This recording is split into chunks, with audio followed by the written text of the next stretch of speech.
Bienvenidos a Teatro NYC, el espacio que celebra la pasión, la creatividad y la identidad del teatro y el arte latino en Nueva York.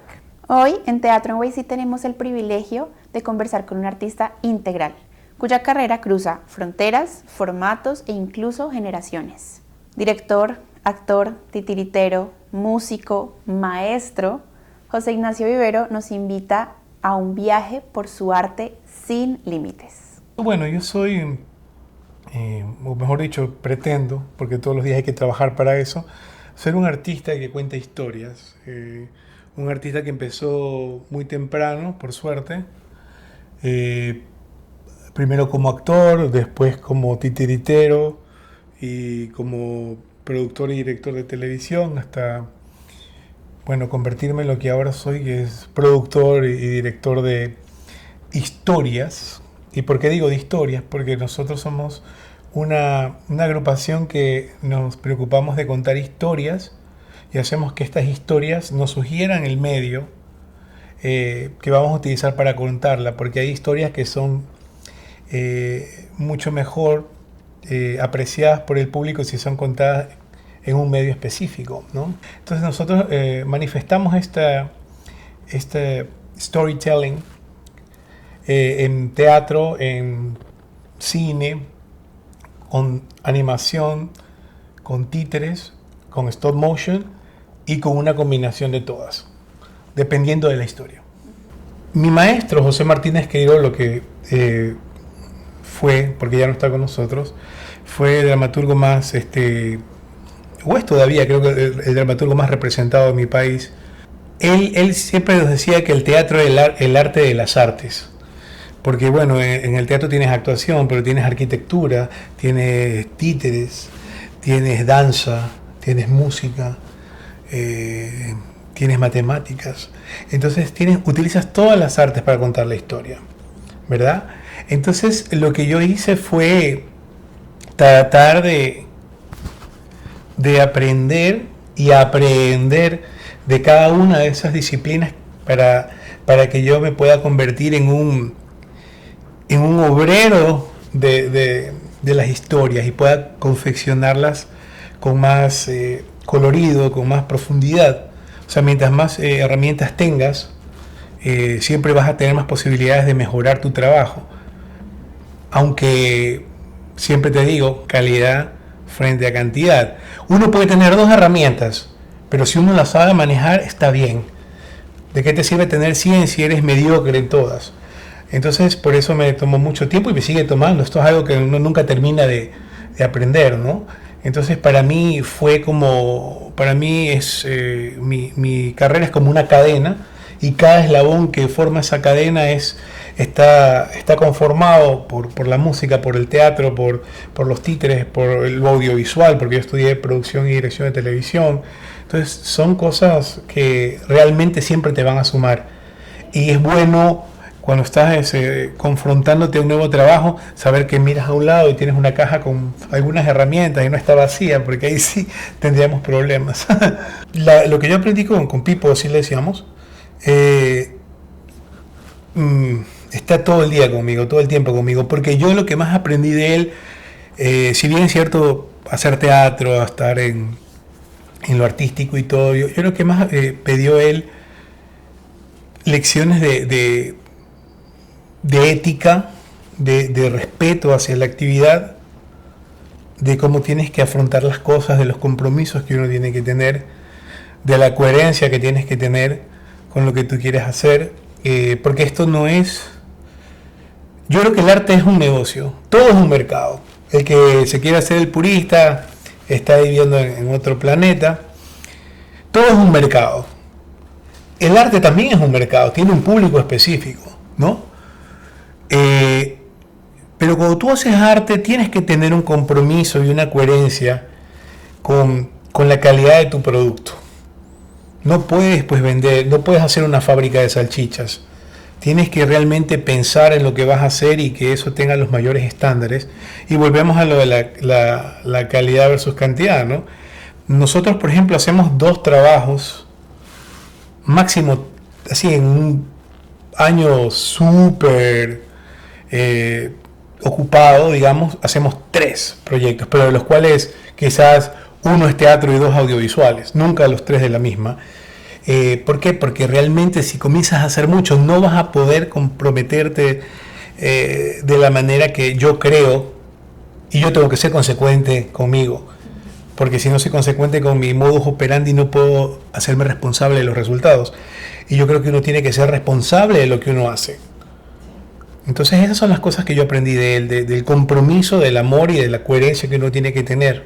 El término teatro latino es un término bastante ambiguo, porque ¿qué tratamos de decir? ¿Teatro hecho por latinos o teatro hecho en español o teatro, cualquier tipo de teatro que puede ser en inglés también, pero realizado por intérpretes latinoamericanos, o quizás es una obra escrita por un latinoamericano, pero representada quizás por otra nacionalidad de actores, no sé. Entonces, yo creo que sí hay a mi opinión, y puedo estar equivocado, y si le molesta esto a alguien, pues les pido de antemano disculpas, pero a mí sí me parece que hay un complejo de lo latino que siempre se siente un ciudadano de segunda clase, un ciudadano no formal con respecto a su par americano, entre comillas americano, porque todos somos americanos, estadounidenses. Pero, o sea, en primer lugar determinar qué es el teatro latino, pero yo creo que, por ejemplo, el arte es una sola cosa. Y eso el arte, los artistas somos personas que, por lo menos yo me hice artista o trato de ser artista o me preparo para ser artista todo el tiempo, porque siempre fui un amante de la libertad. ¿Ya? Porque para crear tienes que tener libertad. Porque si te tienen agarrado, si te tienen tapiado, no puedes tener una libertad creativa. La creatividad solamente puede salir adelante en un contexto de libertad.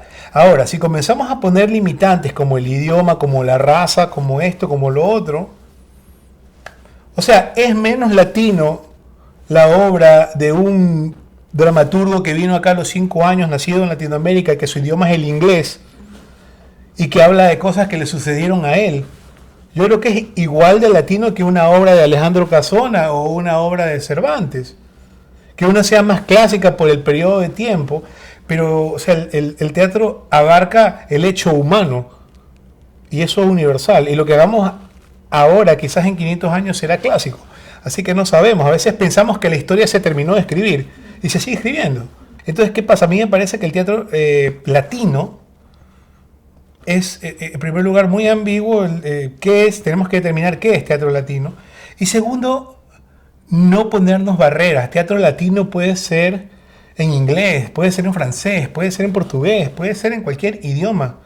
Porque no podemos limitar a la gente en los tópicos, en los idiomas, en la dialéctica que quieren usar. Yo creo que el logro del teatro latino no es que un actor llegue a Broadway. Yo creo que el teatro latino es que sus historias sean escuchadas. Y si para que sus historias sean escuchadas hay que ponerlas en inglés, las ponemos en inglés. Y yo creo que los latinoamericanos tenemos muchas cosas buenas que mostrar al mundo. Sino que siempre, yo creo que uno de los errores, y es mi percepción, creo que el éxito del artista latino aquí es triunfar en el mercado americano como una estrella del medio. Cuando eso es un éxito individual y es válido. Pero si vamos al teatro latino como conjunto, como comunidad, que también no existe, creo que es contando nuestras historias. Es lo único que nos va a llevar, que nos va a dar notoriedad. Porque eso sí es algo latino. Wow, lo que pasa es que los títeres, en primer lugar yo soy como un niño grande, a mí siempre los títeres me trajeron, me cautivaron porque me parecen mágicos, me parece que tienen un misterio, incluso ahora que ya me dedico a esto me parece que es tan mágico que cojas un muñeco, un objeto inanimado y lo muevas y cobre vida y se pueda desprender de ti, incluso si lo estás haciendo a la vista del público, ¿no? Y eso me parece fantástico y todavía me enamora. Y eso todavía enamora a la gente. Y es algo tan... O sea, no hay nada más analógico en el teatro que un títere. quizá una máscara, ¿no? Pero el títere es materia que está ahí, la gente te puede ver a veces manejándolo, pero se crea esa ilusión, un distanciamiento que hay entre el actor y el muñeco, y eso es maravilloso, es mágico. Tú sabes que Pin Productions, nos llamamos Pin Productions, que es mi grupo, que ya tengo 16 años. Pin Productions empezó porque nosotros estábamos haciendo títeres. Nosotros nos llamamos Pin Puppets primero. Porque todos los títeres que hacíamos nosotros los juntábamos con pins, con tachuelas, que se dice pin en inglés. Pero obviamente, Pin Puppets, pero después nos pusimos a filosofar sobre eso, porque no solamente hicimos los títeres, sino que nosotros dijimos, y volviendo al mercado que tú mencionas tanto, nosotros somos artistas, pero nosotros queremos vivir de esto. Entonces, ¿por qué no ponemos un pin? ¿Por qué no ponemos una tachuelita en lo artístico y en lo comercial y los unimos? Porque no tienen que desdecirse uno del otro. Porque hay esta vieja creencia de que si eres muy artista no puedes ser comercial, y si eres comercial no eres suficientemente artístico. Nosotros creemos, es nuestra tesis de trabajo, que podemos lograr ese sincretismo, ese equilibrio, colocando las dos cosas, haciendo una intersección ahí chévere y creando una cuestión que pueda tener todas las propiedades de un hecho artístico, pero que también tenga todos los réditos de una cuestión comercial, porque esto es un trabajo, porque esto es una carrera que cuesta mucho, de hecho, estudiar esta carrera y seguir estudiando y preparándose los equipos. Entonces es una carrera muy cara. Entonces si uno lo hace por amor al arte, quizás cuando tienes 20 años, pero cuando tienes, como yo, casi medio siglo de vida, ya es un poco más difícil. Entonces uno, incluso para que también uno lo tome en serio, yo creo que uno tiene que tomarse en serio esta profesión. Esta es mi profesión, yo me he quemado las pestañas por esto y tengo la capacidad de hacerlo bien. Y así como alguien contrata a un ingeniero para que no se le caiga a pedazos un edificio, uno contrata a un artista para poder proyectar una idea, una filosofía, una historia y hacerla coherente y que tenga todas las propiedades para que el público la pueda disfrutar y pueda sacar de ella algo, ¿no? Para mí haber trabajado en televisión, en el mundo audiovisual, en la televisión, en el cine y en publicidad, me sirvió muchísimo para poder comercializar mi arte. Porque cuando tú te pones a hacer audiovisuales y no tienes pensado ganar dinero con eso, vas a terminar en la calle, ¿no? Entonces, esa conciencia de tener una estructura contable, de tener una estructura de mercadeo que el teatro normalmente no lo tiene, salvo los teatros muy grandes, son cosas que aprendí de ese medio, que me sirvió muchísimo. Pero aparte, pues, por ejemplo, haber estudiado televisión a mí me proporcionó la oportunidad de, ya siendo actor, porque yo empecé a actuar mucho más joven, yo iba a un set de televisión y ya sabía cómo todo era, porque había estudiado, sabía el plano, sabía esto, yo corregía el boom, pónmelo aquí, pónmelo acá, no te preocupes, yo me pongo el micrófono porque sé cómo ponérmelo, qué sé yo. Entonces te ayuda mucho. Para mí, en lo personal, en mi experiencia, cuando tú estás filmando, tú puedes tener muchas cosas preconcebidas, porque haces la preproducción y lo puedes... cada escena que vas a hacerle básicamente la pones en una viñeta. Entonces ya está todo mucho más reducido. No hay mucho espacio para la improvisación, aunque sí hay espacio cuando tienes actores extraordinarios y te dan cosas, pues, ¿no? Y también si tienes el presupuesto para darte el lujo de quedarte mucho tiempo en el estudio. En cambio, en el teatro tú estás, en el teatro tú estás estás creando con seres vivos desde el primer minuto. En el cine yo puedo encerrarme, hacer mi storyboard, hacer todo mi plan, hacer mi guión técnico y después lo comparto. Entérense de lo que va a pasar, ¿ok? Pero en el teatro no, pues en el teatro, o sea, sobre todo en el teatro, o sea, sobre todo cuando tienes la fortuna, que yo he tenido la fortuna de trabajar con actores extraordinarios, siempre ellos te dan algo mucho mejor y elevan lo que está en el papel, pero arriba. Y eso solo se puede lograr trabajando con ellos, ahí creando, pariendo, como decía mi maestro, hay que parir el bebé. Ahora todo nos llega por delivery. ¿verdad? Nos llega por delivery, incluso la mayoría de los libros ahora son digitales, todo. Las películas las podemos ver 1000 veces. Pero el teatro es una cuestión que sucede en vivo, con seres humanos en vivo respirando ahí. Y aunque el día de mañana digan el mismo texto, nunca va a ser lo mismo porque son momentos únicos. Porque yo creo que los artistas nos quedamos siempre con el proceso. El resultado final es para el público. Ya los pormenores son para nosotros, ¿no? Entonces, para mí, lo que más yo disfruto es el proceso de dirigir actores en teatro. Porque es estar, es caminar, sentir la madera, hablar con los chicos, leer, tener el papel, mover las luces. Eso es algo hermoso. Yo me siento vivo cuando estoy dirigiendo teatro. Me siento que si existiera una recompensa divina después de la muerte, quisiera morir y estar en un escenario dirigiendo. Bueno, la música es algo que yo lo empecé muy jovencito. Pero después lo dejé, le puse los cachos con el teatro. Y ahí no pude reconectarme porque estaba tan ocupado haciendo muchas cosas y estaba acumulando canciones. Después ya tuve la oportunidad de comenzar a componer para obras de teatro, para programas de televisión que yo había producido. Y en la pandemia no había mucho que hacer, ¿no? Entonces yo dije, este es el momento. Igual tenía los instrumentos. Entonces lo que hice fue... El detonante realmente fue mi canción, que es el primer single, que es Marta, que es una canción que se la hice a mi mamá, que falleció en el año 2012. Pero yo me iba a un lugar, estaba empezando la pandemia, había un lugar y de repente se me viene la primera frase de la canción, que es: Marta se ha marchado muy temprano, ahora mismo al otro lado esperando está por mí. Y dije, ahí está la canción. Yo me bajé del tren, regresé a mi casa, agarré la guitarra, me metí en la computadora y compuse el primer verso. De ahí me amanecí como 3 días y la terminé. Y dije, no, esto de aquí no para. Y ahí saqué las canciones que tenía guardadas en el placard, digamos, y terminé las 5 que son LP que saqué. Ahora tengo otras en el horno, pero estoy esperando el momento adecuado para hacerlo. Pero eso es muy importante. Para mí la música es... O sea, yo puedo entender que a la gente no le guste el teatro, puedo entender que a la gente no le guste el cine, pero que no te guste la música, yo sospecho de esa persona.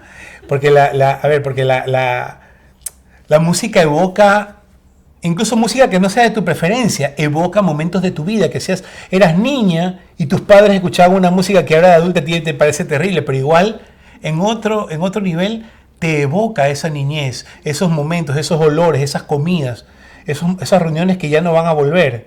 Entonces la música es como la banda sonora de todos nosotros, ¿no? Para mí, como te dije al principio, yo soy un contador de historias y para mí mis canciones son mis historias que solamente pueden ser contadas a través de esa píldora que es la música, ¿no? Que dura 3 minutos, 4 minutos, que no necesitan ser películas, que no necesitan ser obras de teatro, tienen que ser una canción.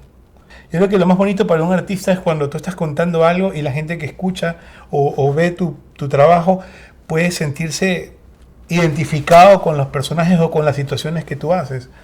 Es hermoso. Ahí tú puedes decir como que, lo hice. Esa es la recompensa más hermosa. La música es algo... Yo no soy creyente, pero yo creo que la música vino de algo divino, porque es algo extraordinario. Yo tuve alumnos en República Dominicana hace como 10 años, y algunos me escriben y me dicen, profe, me dedico profesionalmente al teatro por usted. Eso es hermoso. O cuando doy clases a chicos en escuelas acá, los padres me dicen, oiga, mi hijo me hizo que le compre tal cosa porque ahora está construyendo títeres que aprendió con usted. Entonces son cosas que dices, wow, bien. Que al final cuando uno enseña dice, bueno, quiero enseñarles algo, pero no dices, wow, no pensé que esa semilla fuera tan fuerte, qué bonito, ¿no? Yo lo que trato de transmitirles es que lo más importante es la historia. Y lo que puedan aprender conmigo es simplemente una herramienta que nos va a ayudar a contar o a agregarle algo que ayude a mejorar la historia o a vestir la historia de manera más interesante. A veces se confunde, sobre todo en el teatro, a veces se confunde mucho, la gente piensa que lo más importante es el actor. No, cuando yo voy a ver Romeo y Julieta, voy a ver la historia de Romeo y Julieta. No voy a ver a tal actor haciendo de Melcucho, ¿no? No, si me fijo en eso es porque la obra no está haciendo su trabajo, porque yo tengo que perderme en ese universo.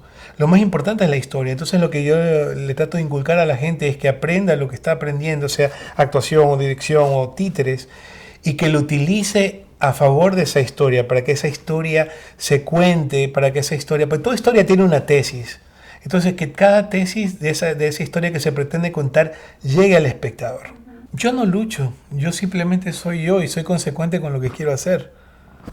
O sea, yo creo que uno cuando es lo que uno es, hace lo que uno quiere hacer, respondiendo a sus necesidades y a sus apetencias, uno está siendo consecuente con uno. Lo que estaría mal es que uno esté haciendo una producción y no, detengamos esta producción, vamos a hacer esta otra porque la gente ahora quiere escuchar, no sé, obras de seres púrpuras, qué sé yo. No, o sea, si ya, una cosa es vivir en una sociedad y saber cuál es el ritmo de las cosas para no dejar de existir en ese mundo, porque somos parte de un mundo que tiene reglas, el que no quiere admitir eso, pues está loco. Pero uno como artista tiene sus objetivos y tiene sus proyectos, ¿no? Que cuando uno tiene un proyecto que es una ambición, eso es lo que te da el combustible para levantarte todos los días y querer que eso mejore, mejore, mejore, mejore, hasta que llegue al punto que dices está listo para sacarlo del horno y ponerlo ahí. Entonces, yo creo que lo único que uno puede hacer es ser consecuente con uno y seguir haciendo lo que uno quiere. En el buen sentido, no hacer lo que uno quiere, sino hacer lo que uno realmente desea hacer como artista, ¿no? Bueno, mis proyectos más próximos ahora, nosotros tenemos una sitcom, una comedia situacional, así como Friends, cosas así, pero con títeres, ¿ya? Para adultos, o sea, tiene un lenguaje grueso calibre, cuidado. Entonces, ya la estamos postproduciendo, hicimos una pequeña muestra en noviembre pasado, pero ya el producto final va a estar en más o menos unos 2 meses. Ahorita estamos colorizando, vamos a ponerle todos los efectos sonoros. Eso se llama Famous Lake Park. Y ahí tenemos una obra que se llama The Importance of Doing Art, la importancia de hacerlo con arte, que es una obra de Susana Dalton, mi socia, que es una obra que se hizo en el 2011 con bastante éxito. Y tenemos The Importance of Doing Art now en Off-Broadway, en un teatro en Off-Broadway. Vamos a estar 5 semanas ahí de octubre a noviembre, que es un gran logro porque nosotros somos una compañía pequeña que hemos de peldaño a peldaño, peldaño a peldaño, y hemos sido llamados, convocados por este teatro que es muy importante. Entonces me parece que es una exposición que nos va a hacer muy bien. Por eso estamos trabajando con todo desde ahorita. Ya empezamos, pero desde ahorita estamos poniéndole todo porque tenemos que llegar a octubre, pero 10 sobre 10. Bueno, que les puedo decir que vayan al teatro, porque somos seres humanos y lo más lógico y normal es que sigamos conviviendo juntos. Porque las cosas más lindas, más mágicas y más deliciosas suceden cuando los seres humanos estamos juntos. En cada historia contada, José Ignacio Vivero encuentra una oportunidad para tocar el alma humana. Gracias por acompañarnos en este nuevo episodio de Teatro NYC, donde seguimos apostando por esas voces latinas que con su arte hacen vibrar esta ciudad con memoria y con futuro. Nos vemos en el siguiente episodio y mientras tanto, nos vemos en las tablas.